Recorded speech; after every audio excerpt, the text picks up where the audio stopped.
नमो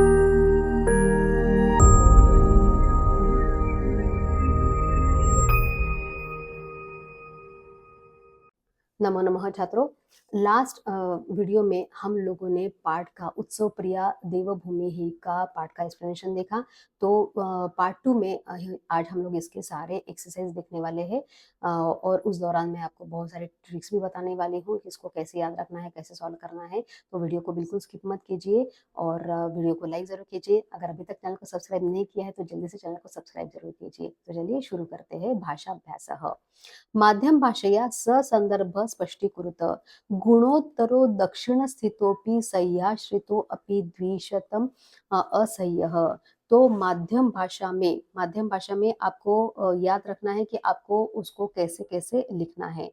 तो सबसे पहले आपको जो ये सेंटेंस यहाँ पे दिया हुआ है तो उसका पहले तो आपको मीनिंग लिखना है साथ में, उसके बाद उसका संदर्भ लिखना है। तो जो हम लोग इंट्रोडक्शन का पार्ट जो है वो उसमें मैं आपको एक बता रही हूँ, उसी तरीके से आपको बाकी के भी लिखने हैं। जैसे हम लोग यहाँ पे लिख सकते हैं कि प्रस्तुत पाठ उत्सव प्रिया देवभूमि इस पाद्य पाठ से लिया गया है। यह पद्य पाठ वसंत छोड़े इन्होंने रचाए हुए 16वें सर्ग के श्री देवदेवेश्वर महाकाव्य इस महाकाव्य के महाराष्ट्र वर्णन इस पहले सर्ग से लिया गया है। उत्सव प्रिया देवभूमि इस पाठ में 16वें शतक की देवताएं और उनके उत्सव उनका वर्णन बहुत ही सरल और रोचक ढंग से किया गया है। और स्पष्टीकरण में आप लिख सकते हैं कि पद्य पाठ का ये पहला ही श्लोक है जिसमें महाराष्ट्र का बहुत सुंदर वर्णन महाराष्ट्र के बारे में बताया गया है। भारत के दक्षिण दिशा में है फिर भी गुणों के मामले में यहाँ श्रेष्ठ है। सह्याद्री पर्वत श्रृंखला के आश्रय में है फिर भी शत्रुओं को के लिए असह्य यानी अनकॉन्करेबल है और सारे ऋतुओं में सुंदर है। इसकी विशेषता आप बता सकते हैं कि इस वाक्य का वैशिष्ट्य यह है कि दक्षिण उत्तर वैसे ही सह्य असह्य इन शब्दों पर किया हुआ श्लेष और विलोम शब्दों का प्रयोग करके कवि ने अपने काव्य प्रतिभा का दर्शन कराया है। तो कुछ कुछ वैशिष्ट्य ऐसे है या कुछ कुछ विशेषता ऐसी है कि जो आप हर माध्यम भाषा में लिख सकते हैं। तो सबसे पहले आपको तो उसका जो सेंटेंस दिया हुआ है उसका मीनिंग लिखना है, उसके बाद में आपको संदर्भ लिखना है, उसमें किस पार्ट से लिया गया है, किस बारे में है, ये सब आपको लिखना है। और उसके बाद उसकी विशेषता क्या है तो ये आपको लिखना है। जैसे इसमें आप विशेषता लिख सकते हैं कि महाराष्ट्र के बारे में इसका वर्णन किया हुआ है, महाराष्ट्र का जो उत्सव है महाराष्ट्र में मनाए जाने वाले या जो देवता विशेष थी जो 16वीं सदी में थी तो उनके बारे में बताया गया है। ये विशेषता आप हर इसमें लिख सकते हैं। ठीक है, तो इसका पहले आपको लिखना है, पूरा आपको मीनिंग लिखना है। जैसे गुणोत्तर दक्षिणाधिक स्थितोपि सह्याश्रितो अपि द्विशताम असह्यः। तो इसका मीनिंग है भारत के दक्षिण दिशा में स्थित होकर भी गुणों के मामले में ये उत्तर यानी श्रेष्ठ ऐसा सह्य पर्वत है। उवास वन्यावम अवलंब्य वृत्तिम सहानुजो यत्र सुखम सदारह। यानी जिस जगह रामचंद्र ने अपने छोटे भाई और अपनी पत्नी के साथ निवास किया और कैसे निवास किया तो वन की जीवन शैली अपनाते हुए उन्होंने निवास किया। तो वहीं आपको सेम मीनिंग लिखना है, उसके बाद संदर्भ लिखना है कि किस पाठ से लिया गया है, किसमें लिखा हुआ है, इसमें किस चीज का वर्णन किया हुआ है और उसकी विशेषता फिर लिखनी है कि कैसे महाराष्ट्र के बारे में इसमें बताया गया है। महाराष्ट्र में जो उत्सव मनाए जाते हैं, जो देवता विशेष जिनकी पूजा की जाती थी और अभी भी पूजा की जाती है वो ऐसे देवता विशेष कौन है तो उसमें आपको ये सब लिखना होता है। प्रस्तुयते प्रेम पूरे प्रमोदान मल्लारी पूजा सूच येलकोटः। यानी प्रेमपुर के मल्लारी पूजा में आनंद से येलकोट का जय घोष किया जाता है। तो ये इसका मीनिंग है। और उसके बाद आपको इसका संदर्भ वापस वही आपको संदर्भ लिखना है कि किस पाठ से लिया गया है और इसमें क्या इस पूरे श्लोक में या पूरे सुभाषित में किस बारे में ये पूरा सुभाषित या पूरा श्लोक है और उसके बाद में इसकी विशेषता आपको लिखनी होती है। उसके बाद है फोर्थ वाला तिष्ठत्य अपास्य श्रम श्रमम इष्टकायाम अनादिकालात यह पांडुरंग। यानी यहाँ अनादिकाल से भक्तों के कष्ट दूर करके पांडुरंग अपने कमर पर हाथ रखे हुए खड़ा हुआ है।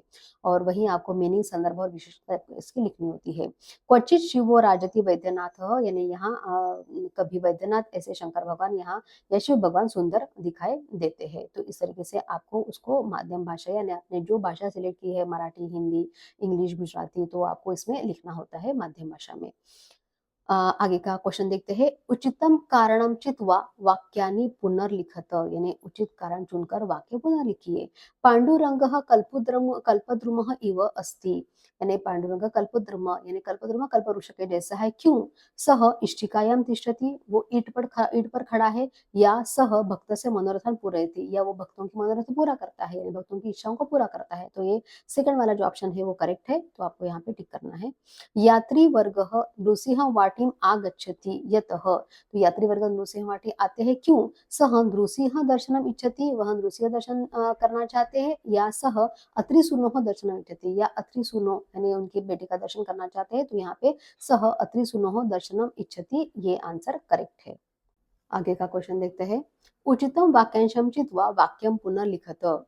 संवत्सर आरंभ दिने प्रभाते, यानी साल के पहले दिन सुबह, जनाः दोलोत्सवं वितन्वते, दोलोत्सव मनाते हैं, या जनाः ध्वजारोपणम आचर्यन्ते, या जन लोग अपने यहाँ गुड़ी उभारते हैं या ध्वजारोहण करते हैं।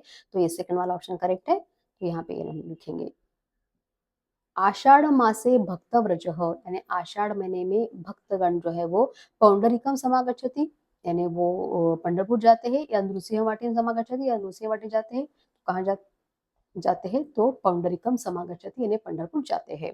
भाद्रपद मासे शीत पक्षे, यानी भाद्रपद के महीने में शुक्ल पक्ष में गणेश पूजा महोत्सव प्रवर्तते, यानी गणेश पूजा महोत्सव होता है, या वाजी विभूषण प्रवर्तते, या घोड़ों को सजाया जाता है। तो इस तरीके से तो हम लोगों को क्या करना है, ये पहला वाला ऑप्शन करेक्ट है, तो इसको हम लोग टिक करेंगे।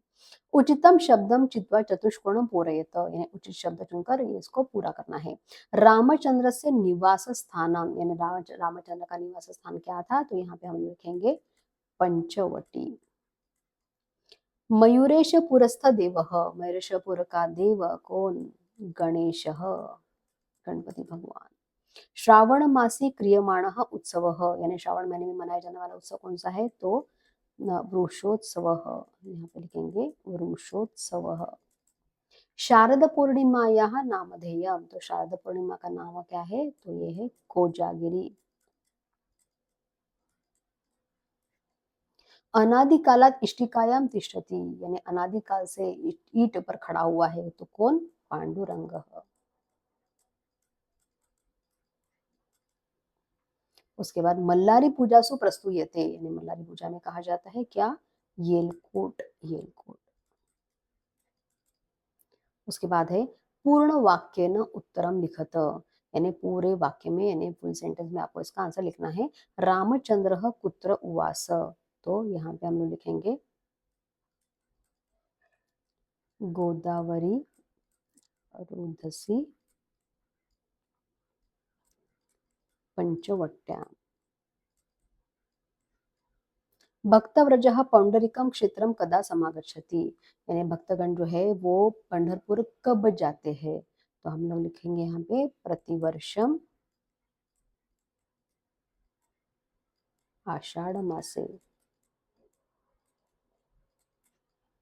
आयुधानाम निराजना कदा क्रियते, यानी कब की जाती है? तो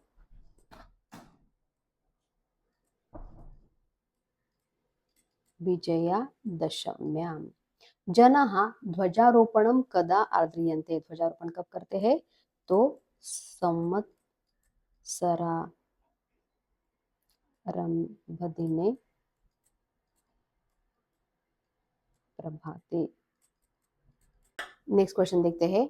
वाक्यम पुनर्लिखित्वा सत्यम असत्यम लिखत, सत्य है या असत्य है वो लिखना है। प्रेम पूरे मल्लारी पूजासु प्रमोदात येलकोटः प्रस्तूयते, तो ये है सत्यम, तो यहाँ पे लिखेंगे हम लोग सत्यम। श्रावण मासे भक्तव्रजः पौंडरिकम क्षेत्रम समागच्छति, यानी श्रावण के महीने में भक्तगण पौंडरिक क्षेत्र में पंढरपुर जाते हैं, तो ये असत्य है, आषाढ़ में जाते हैं, तो यहाँ पे लिखेंगे असत्यम। महाराष्ट्रे आषाढ़ पूर्णिमास्यां संपद्यमानः त्रिपुरस्य दाहः विशिष्यते, त्रिपुर का दाह करते हैं, तो नहीं, ये है असत्यम।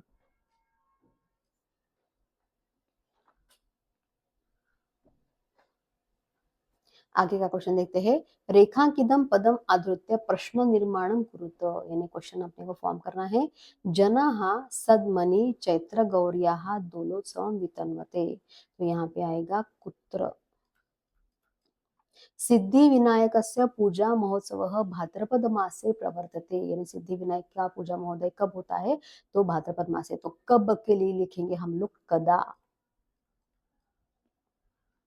लोकाः विजयादशम्यां सीमानम उल्लंघितुम व्रजन्ति। तो सीमानम तो हम लोग यहाँ पे लिखेंगे किम। उसके बाद है सर्वनाम स्थाने नाम, नाम स्थाने सर्वनाम प्रयुज्य वाक्यम पुनर्लिखत। नाम की जगह सर्वनाम लिखना है और सर्वनाम की जगह नाम लिखना है। तो गोदावरी रोधसी रामचंद्र उवास। तो रामचंद्र, तो यहाँ पे हम लोग लिखेंगे सह। रामचंद्र की जगह हम लोग लिखेंगे, हम लोग रामचंद्र नाम है तो नाम की जगह सर्वनाम हम लोग यूज करेंगे सह। जनाः चैत्र गौर्याः दोलोत्सवं भी तन्वते। तो यहाँ पे हम लोग चैत्र गौर्याः, ये स्त्रीलिंग शब्द है तो यहाँ पे हम लोग लिखेंगे तस्याः। विशेषण विशेषणाम मेलनम कुरुत। विशेषण यानी एडजेक्टिव और विशेषण वाला नाउन, तो हम लोगों को उसको मैच द पेयर करना है। तो यहाँ पे एक जगह विशेषण दिए हुए और एक जगह विशेष दिए हुए है। जैसे मनोज्ञाम, तो यहाँ पे हम लोग लिखेंगे पंचवटीम। सदारह, तो यहाँ पे लिखेंगे हम लोग, इसको मैच करेंगे रामचंद्र। अशेषान, तो यहाँ पे लिखेंगे हम लोग क्लेशान। तुलजापुरस्था, तो यहाँ पे हम लिखेंगे भवानी। और चतुर्थ्याम, तो यहाँ पे हम लोग डालेंगे तिथौ। संधि तालिकाम पूरयत, तो संधि तालिका पूरी करनी है। तो आप कभी कभी संधि में जैसे दो पद होते हैं, पूर्व पद और उत्तर पद, और पूरा पद होता है, तो आपको कभी पूरा पद दिया होता है और पूर्व पद मिसिंग रहता है, कभी पूर्व पद मिसिंग रहता है, कभी उत्तर पद मिसिंग रहता है, या तो कभी दोनों दिए रहते हैं और पूरा पद मिसिंग रहता है, तो आपको उसको फिलअप करना होता है। जैसे अभी यहाँ पे क्वचित शिव ऐसे उन्होंने दिया है, तो यहाँ पे अपने को पूर्व पद लिखना है, तो हम लोग यहाँ पे लिखेंगे क्वचित। संधि के ऊपर मैंने एक अच्छा वीडियो बनाया हुआ है, उसमें मैंने सारी की सारी संधियां जो है वो एक्सप्लेन की है, आप चाहे तो आप जाके देख सकते हैं। प्रमोदात दोलोत्सवम, तो हम लोग यहाँ पे लिखेंगे प्रमोदा दोलोत्सवम।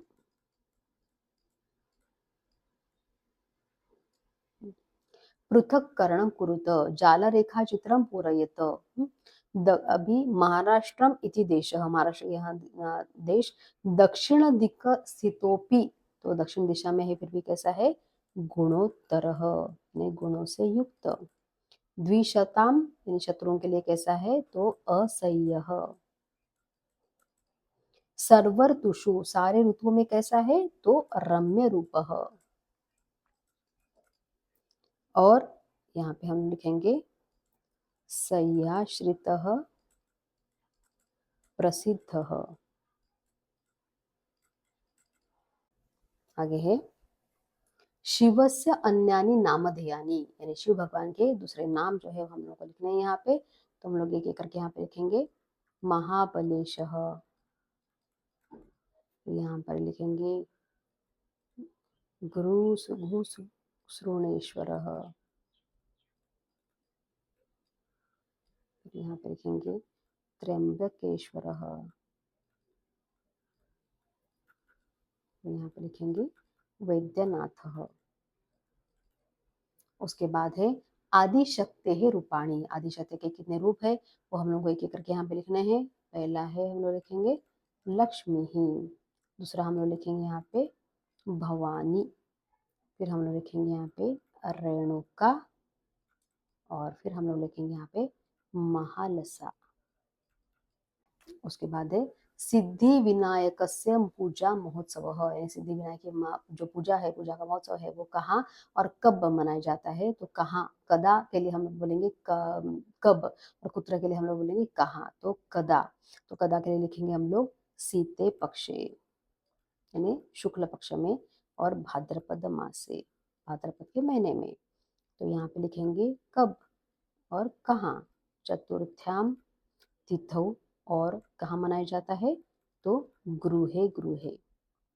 अभी इसका लास्ट क्वेश्चन देखते हैं। मंजुषायाः आधारेण स्तंभ पूर्णम कुरुत, और श्लोक 11 और ये 12 पर आधारित है। तो यहाँ पे नीचे उन्होंने हेल्प बॉक्स भी दिया हुआ है आपको, वृषोत्सव, त्रिपुरदाह, ध्वजारोहणम, सीमोल्लंघनम और कोजागिरी।